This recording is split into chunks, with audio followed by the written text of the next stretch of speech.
امام کی زندگی جو تھی وہ امام نے جو امامت کا ٹائم پیریڈ ہے وہ بہت کم ہے، 6 ایئرز امامت کی جو ٹائم ہے، امام نے 6 سال امامت کا جو دور، اور بہت سخت دور ہے امام کا۔ اس کی وجوہات کیا ہے؟ اس کی ایک سب سے بڑی وجوہات یہ ہے کیونکہ رسول خدا فرما گئے تھے کہ ہمارا جو 12واں آئے گا وہ سارے حکومتوں کو پلٹ دے گا، الٹ دے گا، یعنی ظاہر ہے۔ تو اب یہ سارے جو حکمران تھے، یہ عباسی خلیفہ، یہ ظاہر ہے یہ حق کے علماء تو حق کے خلفاء تو نہیں تھے، تو ان کو یہ ٹینشن تھی کہ یہ جو ان کا 12واں آئے گا یہ حکومت کو الٹ دے گا۔ تو اب اس میں انہوں نے امام کو ایک تو اپنے پاس بلایا، سامرہ میں امام کو رکھا، امام کو یا قید میں رکھا یا اگر آزاد بھی رکھا تو ایسا آزاد رکھا کہ امام ان کے تحت کنٹرول میں تھے، کون آ رہا ہے کون جا رہا ہے۔ بہت کم ٹائم ملا امام کو دیا گیا کہ امام سے لوگ ملتے، امام کے پاس لوگ آتے، لیکن بہرحال اس سخت ٹائم میں بھی جو ہے امام نے اپنا کام کیا۔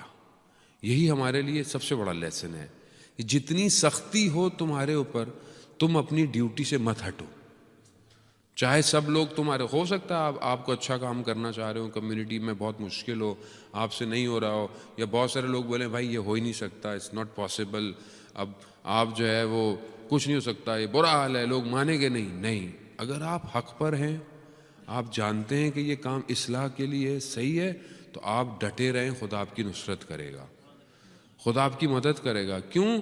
کیونکہ اہل بیت کی سیرت یہی رہی ہے، اہل بیت نے حق نہیں چھوڑا، اور نہیں چھوڑتے بھی کیسے، کیونکہ حق انہی کے ساتھ تھا۔ اور اسی مشکل کے دور میں کہ جہاں امام سے مل نہیں سکتے، وہاں کبھی کوئی سبزی فروش بن کے، کبھی کچھ بیچنے والا بن کر، کسی طریقے سے آ کر امام سے خط و کتابت، لیٹر ٹرانسفر کیا کرتے تھے، چیزیں ملتی تھی۔ خوب، یہ بڑا درس ہے ہمارے لیے کہ ہم اس دور کے اندر اپنے آپ کو، سیکیورٹی از ویری امپورٹنٹ عزیزان محترم، اور وہ بھی انفارمیشن سیکیورٹی، یہ بہت زیادہ۔ آج دیکھیں دنیا میں سب سے زیادہ پیسہ کس پہ خرچ ہو رہا ہے؟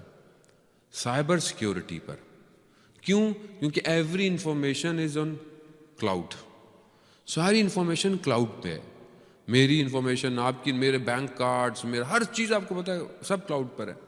جو بینک ٹرانزیکشن والے ہوتے ہیں وہ سب سے زیادہ سیکیور ہے، سب سے زیادہ فائر والز ہیں۔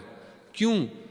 تاکہ ڈیٹا بریچ نہ ہو، ڈیٹا نہ نکلے، پیسے ٹرانسفر نہ ہو جائیں۔ وہ کسی کا ایک کا کارڈ مل جائے، دیکھیں تھوڑی دیر میں کیا ہوتا ہے۔ آج کل اس لیے نکل آئیں کہیں کہ آپ کارڈ سنبھال کے رکھیں، وہ گزرتے چلتے ہوئے آپ کے کارڈ کو فارغ خالی نہ کر دے۔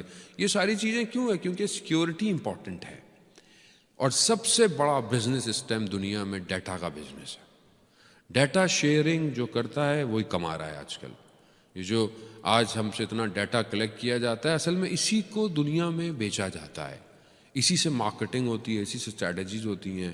کتنے ملین یوزرز ہیں فیس بک کے، ٹویٹر کے، یوٹیوب کے، انسٹاگرام کے، وہ اسی سے ارن کرتے ہیں، اسی سے ساری انفارمیشن۔ ایک دن میں جو ہے وہ ملینز پکچر اپلوڈ ہوتی ہیں، کہاں جاتی ہیں؟ ڈیٹا کون دے رہا ہے؟ جگہ کون دے رہا ہے؟ اسپیس کون دے رہا ہے؟ خوب وہ فری میں مل رہا ہے، تو جب وہ فری میں مل رہا ہے تو اس کا مطلب ہے کچھ چاہتا ہے وہ آپ سے، آپ کا ڈیٹا۔ تو یہ انفارمیشن سیکیورٹی، آپ کو اور ہمیں آج کل کے دور میں بہت انٹیلیجنٹ ہونا چاہیے۔ We don't need to share اور ایوری تھنگ آن انٹرنیٹ۔ آپ اپنی ہر چیز کو شیئر نہ کریں، ضرورت ہے تو کریں، ضرورت نہیں ہے تو نہ بتائیں ہر کسی کو کہ آپ کہاں ہیں، آپ کیا کر رہے ہیں، آپ کیا کھا رہے ہیں۔ کیوں؟ کیونکہ آپ کو نہیں پتا آپ کی اس انفارمیشن سے کوئی کیا فائدہ اٹھا رہا ہے۔ یہی وجہ ہے کہ آج ہمارے ہاں خواتین سمجھتی ہیں کہ شاید ہماری سسٹرز، ہماری بیٹیاں کہ اپنی چیزیں فیس بک پہ ڈالتی ہیں تو شاید سمجھتی ہیں نہیں وہ تو ہمارے فرینڈ سرکل میں ہے، خالی یہ آپ کے فرینڈ سرکل میں نہیں ہے، یہ ڈیٹا، یہ پلیٹ فارم آپ کا نہیں ہے، یہ کسی اور کا ہے۔ تو وہ جو آپ ڈالیں گے وہ اس کو وہاں سے نکالتا ہے، وہ اس کو بھیجتا ہے۔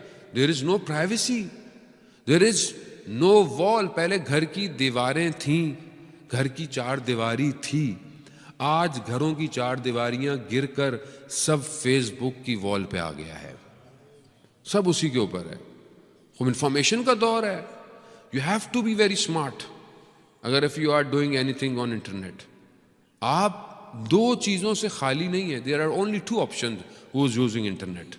ون، یا تو آپ وکٹم ہیں یا آپ سولجر ہیں. تھرڈ کنڈیشن کوئی نہیں ہے. یا آپ وکٹم ہیں یا آپ سولجر ہیں. یعنی if you are doing anything internet کہ لوگ اس سے فائدہ اٹھائیں، یا پھر آپ نقصان اٹھا رہے ہیں اور کچھ نہیں ہے. تو آپ دیکھ لیں کہ آپ کہاں کھڑے ہوئے ہیں. How much we are uploading on internet. ہم تو ڈاؤن لوڈ کر رہے ہیں، ہر چیز ڈاؤن لوڈ کرتے رہتے ہیں، دیکھتے رہتے ہیں. ہم اپلوڈ کیا کر رہے ہیں؟ How much we upload for humanity, for Islam, for community, for human. کسی کے لیے بھی کوئی بھی چیز ہے، آپ نے ایک اچھا چیپٹر، ایک اچھا لیسن، کوئی چیز بنایا، چاہے وہ فزکس کا ہو، چاہے کیمسٹری کا ہو، چاہے کوئی بھی ہو، آپ سمجھتے ہیں اٹس گڈ، اٹس یوزفل، تو اپلوڈ اٹ، تاکہ جب لوگ سرچ کریں تو اسے ملیں اور آپ ملیں. دیکھیں، جب اچھے لوگ نہیں ہوتے تو برے لوگ جگہ بھر لیتے ہیں. تو یہ اب آپ کے اوپر ہے کہ آپ خود ان چیزوں کو اچھی چیزوں سے بھریں. جب آپ اچھی چیزوں سے فل کریں گے انٹرنیٹ کو تو پھر سرچ میں اچھی چیز آئے گی. لیکن اگر آپ نہیں کریں گے تو جو برا ہے وہ پھر وہی رہ جائے گا. تو عزیزان محترم، information sharing is the most important part in our life. So don't share everything. Don't tell everyone what are you doing, where are you. کیونکہ یہ بہت امپورٹنٹ ہے. آپ جتنے سیکیور رہیں گے اتنا کل امام زمانہ کے کام آئیں گے. آپ جتنے اوپن رہیں گے، دشمن کو پتہ ہے اس کو اچھا کیا لگتا ہے، یہ سوتا کہاں ہے، یہ کھاتا کیا ہے، یہ پیتا کیا ہے، وہ وہیں سے آپ کو آئے گا. تو آپ امام زمانہ، یہی دور تھا، یہی لیسن ہے امام حسن عسکری کے ٹائم کا، کہ جو امام کے ماننے والے تھے دے آر ویری سیکیور. وہ بہت زیادہ اپنے آپ کو امام تک پہنچانے کے لیے لیئرز میں کام کرتے تھے، اور امام اپنے شیعوں کا خیال رکھتے تھے. دو چیزیں امپورٹنٹ تھیں امام حسن عسکری کی زندگی میں جو انہوں نے دیں جانے سے پہلے. ایک، آخری امام کی آئیڈینٹی کہ کون ہے اور وہ غیبت میں جانے والا ہے. ایک امام کا بتانا اور ایک یہ کہ وہ غیبت میں چلا جائے گا، وہ اپیئرنس میں نہیں ہوگا. دوسری، مرجیت کا نظام امام نے دے کے جانا تھا. یہ بہت امپورٹنٹ ہے کہ امام غیبت میں جا رہے ہیں تو کس کو فالو کریں گے، کس کے پاس جائیں گے، کس سے ملنا ہے انہوں نے، کون ان کی باتوں کو. اسی لیے امام نے نشانیاں بتائیں. ابو الادیان جو شخص تھا، جب وہ امام کے پاس سے جائے کہ مولا کو کہا کہ جب تم آؤ گے تو ہم دنیا میں نہیں ہوں گے، تو کہا نشانی بتائیں کہ کیا نشانیاں ہوں گی کہ میں اس کو امام مانوں. تو امام نے کہا ایک وہ جو شخص تم سے لیٹر کا جواب مانگے، دوسرا وہ کہ جو میرا جنازہ پڑھائے گا، تیسری نشانی وہ کہ جو تمہارے پاس مال والا ہے اس کے بارے میں تمہیں بتائے گا. یہ تین نشانیاں ہیں. جب یہ کہتا ہے کہ جب میں آیا امام کی شہادت ہو گئی تو میں نے دیکھا کہ امام کے بھائی جو ہیں وہ نماز پڑھانے کے لیے کھڑے ہوئے ہیں. مجھے شک ہوا، میں نے کہا یہ نمائندہ ہوگا امام کا. بہرحال کہتے ہیں، لیکن اچانک سے جو ہے وہ پردہ ہٹا اور ایک 5 سال کا بچہ آیا اور اس نے چچا کو کہا کہ ہٹ جائیں، میں زیادہ مستحق ہوں بابا کی نماز پڑھانے کے لیے. اور پھر اسی وقت انہوں نے کہا اس سے کہ اس لیٹر کا مجھے جواب دو اور ساری چیزیں. یعنی نشانیاں بتا کر جا رہے. یہ بہت امپورٹنٹ تھا امام کے لیے. دشمن پوری کوشش میں تھا کہ کون ہے 12واں. حتیٰ اس نے اتنی اسپائنگ کی ہوئی تھی کہ ان کے گھر میں امام کی وائف یا کوئی پریگننٹ، اور امام کا دنیا میں آنا بالکل ویسے ہی چھپا رہا جیسے حضرت موسیٰ کا دنیا میں آنا چھپا رہا، نہیں پتہ چلنے دیا. مگر امام دنیا میں آئے اور 5 سال کے بعد جب ان کے بابا کی شہادت ہوتی ہے تو غیبت صغرا میں چلے جاتے ہیں. اور پھر امام کے 4 نائب ہیں، 4 خاص نائب ہیں. اور اس کے بعد جو ان کے بعد امام نے کہا کہ اب غیبت کبریٰ، یعنی اب ری اپیرنس لمبی ہو جائے گی، میں بعد میں آؤں گا. اور اس کے لیے پھر امام نے، اور لوگ اور شیعہ ذہنی طور پر تیار ہو چکے تھے اس بات کے لیے. آج بھی امام غیبت میں ہے، آج ہمارے پاس علماء اکرام، مراجع اکرام اگر یہ نہ ہوتے تو ہمارے پاس دین اس شکل میں نہیں ہوتا. یہ یاد رکھیے گا. اٹس ویری ایزی، بڑا آسان ہوتا ہے بات کر لینا کسی مراجع کے اوپر، کسی مرجع تقلید کے اوپر، اور بننا آسان نہیں ہے ایک مرجع کا. خدا حفظ رکھے آیت اللہ عظمیٰ سستانی کو اور آیت اللہ خامنائی اور آیت اللہ مکارم شرازی اور جو ہمارے بڑے مراجع ہیں جن کے ہم لوگ مقلدین ہیں، جن کی ہم تقلید کرتے ہیں. یہ آسان نہیں ہے. انہوں نے اپنی زندگیاں صرف کر دی ہیں اس کام کے لیے، اور ان کا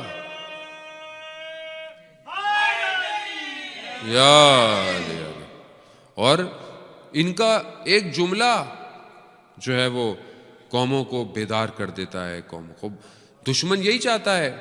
دشمن کیا چاہتا ہے؟ اس مرجعیت کے نظام کو خراب کرے. دشمن پوری کوشش میں لگا ہوا ہے. اپنے مرجع پیدا کر لو، اپنی چیزیں خود بنا لو، اپنے ساری چیزیں حوزے بنا لو. کیوں؟ آپ کو ڈائیورٹ کرنا چاہتا ہے آپ کے اصل سے. کیونکہ دشمن کو پتہ چل گیا ہے کہ امام نہیں ہے مگر پھر بھی یہ لوگ کامیاب ہیں. کیوں؟ کیونکہ پیچھے امام کے یہ نائب ہیں سارے، اور یہ جب تک لوگوں کی تیاری کر رہے ہیں. آپ دیکھیں نا عزاداری کیسی ہے. امام حسین کا نام لیں سب جمع ہو جاتے ہیں. قائم رکھا ہے. آپ دیکھ پریشان ہیں کہ یہ کون ہے جو حرموں کو بچا رہے ہیں. سارے حرم آیت اللہ عظمیٰ سستانی کے فتوے نے عراق کے حرموں کو بچایا، سب کیا. ورنہ ہم تو نہیں جا سکتے تھے کربلا زیارتوں پر. آج ہم کتنے آرام سے زیارتوں پہ جاتے ہیں. تو وہ ایک جملہ ہے صرف اس مرجع عالم قدر دینی کا کہ خدا انہیں صحت اور سلامتی عطا فرمائے.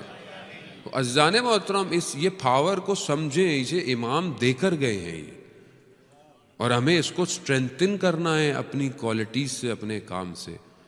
خوب یہ شور شرابہ، یہ آوازیں آپ کو آئیں گی جب آپ ایک راؤنڈ اباؤٹ پہ کھڑے ہوتے ہیں تو 4 راستے نکلتے ہیں، اور شانزلیزے پہ کھڑے ہو جائیں تو 6-8 راستے نکلتے ہیں وہاں سے. تو اب آپ کو پتہ ہی نہیں چلتا آیا کہاں سے تھا، جانا کہاں سے ہے. تو یہ آپ دنیا ایسی ہے، یہاں سے آواز آئے گی یہ ہے وہ ہے، یہ مولانا وہ کہہ رہا ہے، یہ مولانا وہ کہہ رہا ہے، یہ مولانا وہ کہہ رہا ہے، یہ کہہ رہا ہے. یہ پہلے کہاں تھے؟ اب کہاں سے آ گئے؟ اب دیکھیں نا، جو ہے وہ مرحوم کلینی جنہوں نے اصول کافی لکھی ہے، اصول کافی حدیثیں جمع کی ہیں. یہ انہوں نے حدیثیں کیا خوابوں میں دیکھی تھیں؟ گاؤں گاؤں دیہات دیہات جا کر جہاں جہاں ایک حدیث ملی ہے جمع کیا ہے مرحوم کلینی نے. یہ ہماری کتابیں جو ہیں ساری باقی، یا علامہ امینی کو دیکھیں جو مولا کائنات پہ کتاب ہے، کہاں کہاں ہندوستان تک گئے. اگر پتہ چلا کوئی حدیث سے کوئی کتاب ہے، کوئی مولا کائنات کے بارے میں کسی نے قصیدہ بھی لکھا ہے تو اس کو جمع کیا. کہاں کہاں جا کر جمع کرتے رہے. لائبریرین کہتا ہے کہ میں بغداد میں جب یہ کتاب خانے میں تھے اتنی خاموشی تھی مجھے پتہ ہی نہیں چلا، میں لائبریری کو بند کر کے چلا گیا. دوسرے دن واپس آیا، میں نے دیکھا بیٹھے ہوئے یہ پڑھ رہے ہیں تو مجھے شرمندگی ہوئی. میں نے کہا آغا مجھے پتہ نہیں تھا کہ آپ اندر ہیں، میں بند کر کے چلا گیا. کہا میرے لیے تو بہترین وقت تھا، میں سکون سے پڑھتا رہا.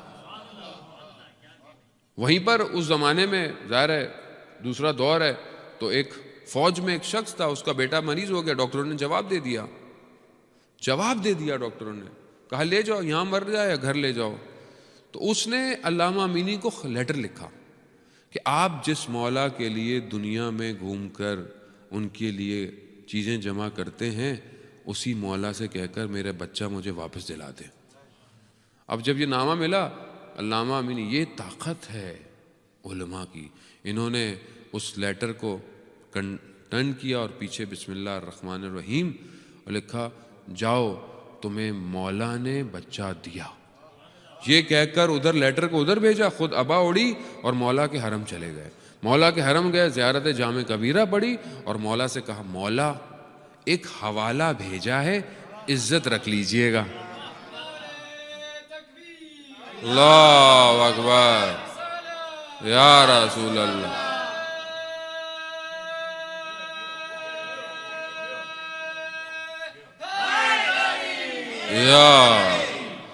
وہ شخص کا بیٹا صحیح ہو گیا، خدا نے شفا دی مولا کے وسیلے سے اور تحفے لے کر آ گیا. عزیزان محترم یہ سمجھنے کی کوشش کریں، امام حسن عسکری ہمیں یہ دے کے گئے ہیں. یہ سسٹم. تو ہمیں اس سسٹم کو جب تک ان کا بیٹا نہیں آتا ظاہری دنیا میں ہمیں اس کو سنبھال کر رکھنا ہے. پوری دنیا بہت اسٹریس میں ہے اس سسٹم کی وجہ سے. تو ہم خدا کا شکر کریں کہ ہمارے پاس یہ نظام باقی ہے. امام حسن عسکری کو جب سامرا بلایا گیا تو خرابے میں جہاں پر خراب سی جگہ تھی وہاں رکھا گیا. کہا کہ جب تک آپ کا جگہ تیار نہیں ہوتی. اصل میں چاہتا تھا امام کو تکلیف ہو. تو مولا کا چاہنے والا جب پہنچا اور دیکھا کہ مولا ایک عجیب سی جگہ پر ہیں, ایک خراب سی جگہ ہے, تو اس کو اچھا ہی لگا. تو مولا نے اسے اشارہ کیا. تو کیا دیکھتا ہے کہ باغات ہیں, جنت ہے, بہت ساری چیزیں ہیں. کہا کہ یہ ہمارا ہے, تم پریشان مت ہوا کرو. عزیزان محترم, امام کے پاس تو سب کچھ تھا. امام نے چند خصوصیات بتائی ہیں. وقت وہ بہرحال بہت تیزی سے گزر گیا, اور بس میں ایک آدھ حدیث آپ کی خدمت میں امام کی پیش کرتا ہوں, التماس دعا. امام جو ہے وہ کہتے ہیں تفکر کی طرف دعوت دے رہے ہیں. بس میں یہ جملہ آپ سے کہوں اور ہم غور کریں. امام فکر کی طرف دار ہیں. امام کہتے ہیں کہ عبادت صلاۃ اور صوم نہیں ہے خالی, یعنی صرف نماز روزہ کی کثرت عبادت نہیں ہے. اصل عبادت تفکر ہے, فکر ہے, تھاٹ ہے. سوچیں, تفکر کریں. قرآن میں علم کا جو ورڈ ہے وہ اپنی فیملی کے ساتھ تقریباً 1000 دفعہ یوز کیا گیا ہے, اور تفکر کی دعوت دی گئی ہے. سوچو, انظر, دیکھو. یہ جملہ قرآن میں آلموسٹ 17 ٹائمز ہے. یعنی بار بار قرآن ہمیں دعوت دے رہا ہے کہ دیکھو, الم تری کیفا. وہ تم نہیں سمجھتے کہ یہ سب کیا ہے؟ زمین کو دیکھو, آسمان کو دیکھو, آسمان کو دیکھو کیسے پانی برساتا ہے, پانی کو دیکھو, یہ سب کیا ہے؟ ہمیں قرآن تھاٹ پرووکنگ کر رہا ہے. سوچو. ہم سوچتے ہی نہیں ہیں. اسلام دعوت دے رہا ہے. چھٹے امام حضرت ابو ذر کے بارے میں بتاتے ہیں کہ ابو ذر پر خدا رحمت کرے کہ ابو ذر کی عبادت تفکر تھی, تفکر تھی, سوچ تھی. ہم اس کو اپنے اندر پیدا کریں عزیزان محترم. اور بہت ساری چیزیں. امام حسن عسکری علیہ السلام روایت بیان کرتے ہیں کہ جو مومن ہیں ان کی 2 خصوصیتیں ہیں. ایک ان کا اللہ پر ایمان ہونا, اور دوسری خصوصیت وہ ان کی ذات سے دوسرے کو فائدہ پہنچنا. خوب یہ خصوصیت ہم اپنے اندر پیدا کریں. خوب اللہ پر ایمان ہے الحمدللہ, لیکن کیا میری پرسنالٹی سے, میرے کام سے, میرے ذات سے دوسروں کو فائدہ ہو رہا ہے کہ نہیں ہو رہا؟ اور ایک آخری حدیث امام کی کہ جو ہم نے سنی ہوئی ہے, بہرحال انشاءاللہ امام نے مومن کی 5 نشانیاں بیان کی ہیں. ایک نشانی کیا ہے؟ سیدھے ہاتھ میں انگوٹھی ہونا. مومن کی نشانیوں میں سے, اب سب چیک کر رہے ہوں گے, الٹے ہاتھ میں تو نہیں ہے کہ سیدھے ہاتھ میں انگوٹھی ہونا. دوسرا 17 رکعات واجب اور باقی جو 34 تقریباً 51 رکعات ڈیلی پڑھنا نوافل کے ساتھ. یہ مومن کی نشانیوں میں سے ایک نشانی ہے. تیسری نشانی کیا ہے کہ نماز میں اونچی آواز میں بسم اللہ پڑھنا. تو جو ہم لوگ زور اثر کے اندر بھی ہم اونچی آواز میں بسم اللہ پڑھتے ہیں.